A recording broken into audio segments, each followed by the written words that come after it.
In this video, we're going to go over the basics of multi-sampling.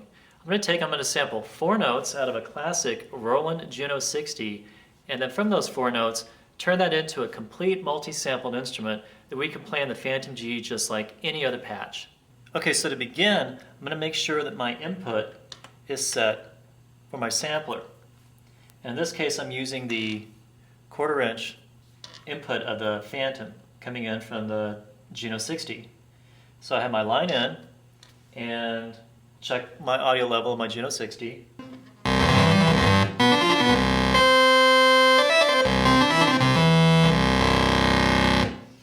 Alright, so I've got audio level, so now I'm ready to sample. So I'm going to go over to sampling.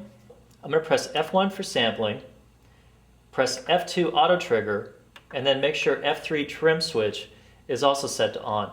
Auto trigger means that the Fantom will automatically kick into recording the minute it senses an input signal from the Juno 60. The trim switch is great because that will delete any unnecessary silence that we don't need at the beginning of the sample.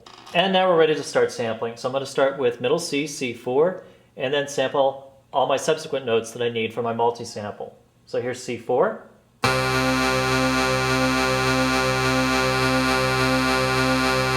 Now an octave below that, which is C3. And notice I'm going to press F8 divide to create a new sample file.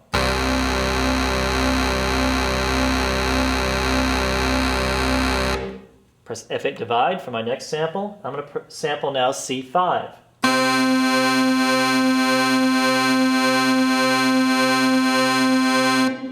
Press F8 divide, and then my final sample, which will be C6.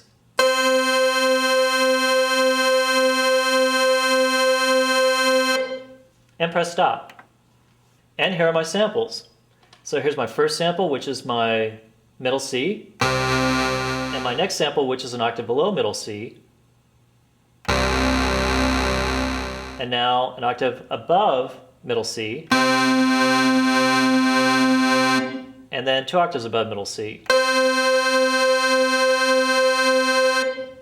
Now one thing that helps in multi-sampling is making sure that the key is set, the original key is set correctly for the sample. And the original key specifies the original note location on the keyboard or instrument that you sampled.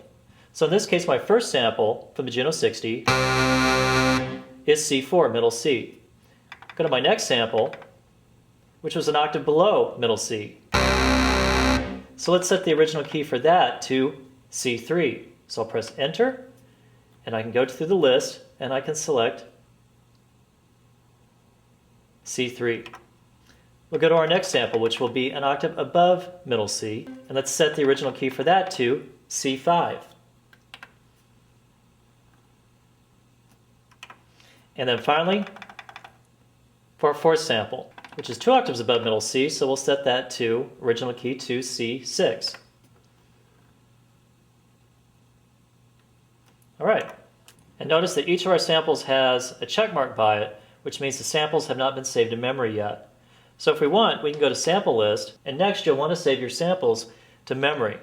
Press F2 save, and to help you stay organized, you can give your sample a specific name. So in this case, I'm going to name my samples based on the original key, or the key range that I assigned to that sample. So I'll write my first sample to memory, and then I'll save my final sample, which is C6.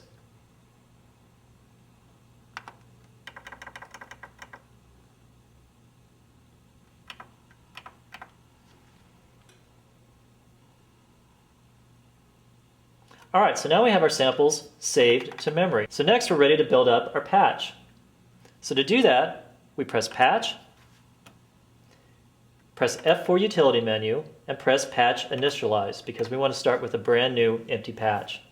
Then next we're going to press F4 Utility menu again, and we're going to select Multi-Sample Edit. So we'll begin by defining our range of samples across the keyboard. We'll press F1 List, and we'll start with a brand new multi-sample edit. All right, so to begin, we're going to lay out our 4 samples across the keyboard. We'll start with the lowest sample that we recorded, which was the C3 sample. So we'll press that note on the keyboard, and we can verify that note where it says note in the display we'll go to F3 assign, and we'll select that sample from our list. And we can preview the samples. Press F8 select. And next we'll assign our next sample. Press C4, press F3 assign. We'll select that from the list. We'll assign our next sample, which will be C5. Press that key on the keyboard, press F3 assign, and we'll select that. And finally, we'll select our next sample, which will be C6. Press that key on the keyboard, press F3 assign, and select that sample.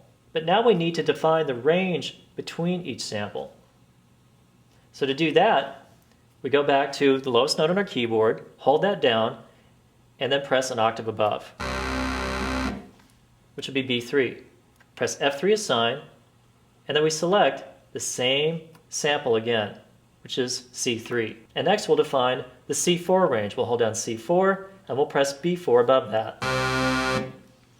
Press F3 assign, press C4 to define that range. Then we'll define the next octave. Go to C5, we hold that down, and press B5 above that. Select that sample, and we'll bookend that range. And then finally, our upper range. We'll go to C6, we'll hold that down and press B6 to define that octave. Press F3 assign, and select that sample. So now we have our sample mapped across the keyboard, and it sounds like this.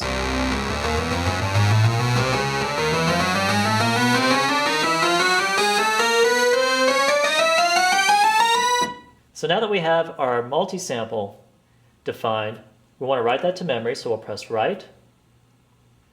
Call this Juno, and we'll write that to memory. All right, now we're ready to take and place that multisample edit list in a patch. So we'll press exit, we'll go to F6 Pro Edit, go down to Wave, and if you notice, our multi-sample edit list is automatically inserted into our patch. If we want to shape the sample further, I can define the envelope of my sample, adjust the filter setting,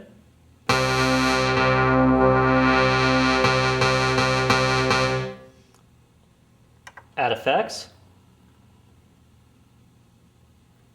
Then once we've finished editing our patch, we can write that to memory.